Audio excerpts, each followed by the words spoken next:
ሰላም ተማሪዎች እንግዲህ ዛሬ ሰበር ዜና ተሰምቷል ማለት ነው። እሱም እንግዲህ ፕሮፌሰር ብርሃኑ ነጋ በዛሬው ዕለት ስለ 2018 ኢንትራንስ ኤግዛም ሙሉ መረጃ ሲሰጡ ውሎ ተደምጧል ማለት ነው። እንግዲህ ዘንድሮ በ2018 የ12ኛ ክፍል ብሔራዊ ፈተና ከወሰዱ ተማሪዎች ውስጥ 12.8 ተማሪዎች ማለፋቸውን ትምህርት ሚኒስቴር ፕሮፌሰር ብርሃኑ ነጋ እንግዲህ ዛሬ በላይቭ ስትሪማቸው አስታውቋል ማለት ነው።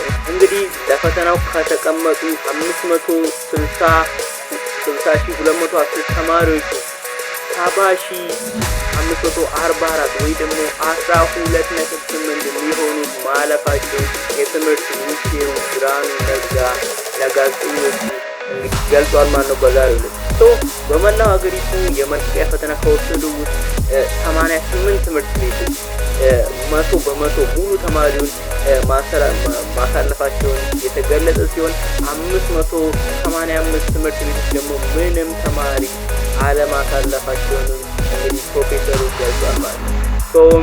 ካለፉት መካከል የተፈጥሮ ሳይንስ ብቻ በፐርሰንት ሲቀመጥ 16.8 በመቶ ሲሆኑ በማህበራዊ ሳይንስ ደግሞ 8.33 በመቶ መሆናቸውን ተገልጿል ማለት ነው። እንግዲህ ተማሪዎች የ2018 የ12ኛ ክፍል ብሔራዊ ፈተና ውጤት ሰኞ ወይ ደግሞ ማክሰኞ ለተማሪዎች እንደሚለቀቅ ተናግሯል ማለት ነው። ፕሮፌሰሩ ሰኞ ወይ ማክሰኞ እንደሚለቀቅ ተገልጿል ማለት ነው በይፋ።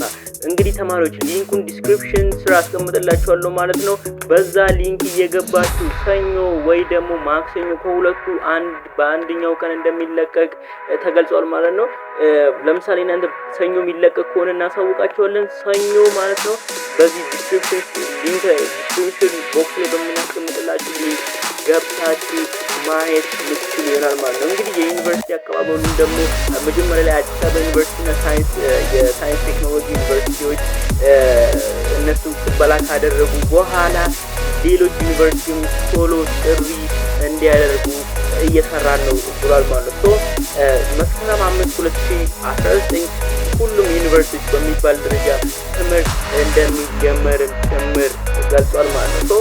የዘንድሮ ከፍተኛ ውጤት ስንመጣ በተፈጥሮ ሳይንስ ወንድ 591 ከመቶ ተመዝግቧል ማለት ነው። ይህ እንግዲህ በሚያስደንቅ ሁኔታ ከባለፈው አመት ሪከርድ ጋር እኩል በሚባል ደረጃ እንግዲህ ከካሪድ በሽር ጋር እኩል ወይ ደግሞ ኦልሞስት በ0.4 የሚለያይ ፖይንት ብቻ መመልከቱን ተመዝግቧል ማለት ነው። ተማሪው ደግሞ የኦዳ ስፔሻል ቦርዲንግ ስኩል ወይ ደግሞ የአዳማ ስፔሻል ቦርዲንግ ስኩል ተማሪ እንደሆነም ተገልጿል። ከሴት ደግሞ እንግዲህ 583 ከመቶ ሲሆን የጅምባራ አጋው ምድር ትምህርት ቤት እንደሆነችም ተገልጿል ማለት ነው። በማህበራዊ ሳይንስ ደግሞ ስንመጣ ከወንድ 576 ከዶዶላ ኢፈቦሩ ትምህርት ቤት ሲሆን በሴት ደግሞ 569.1 ከቦሌ ሱፐር ሆሊስፐር ትምህርት ቤት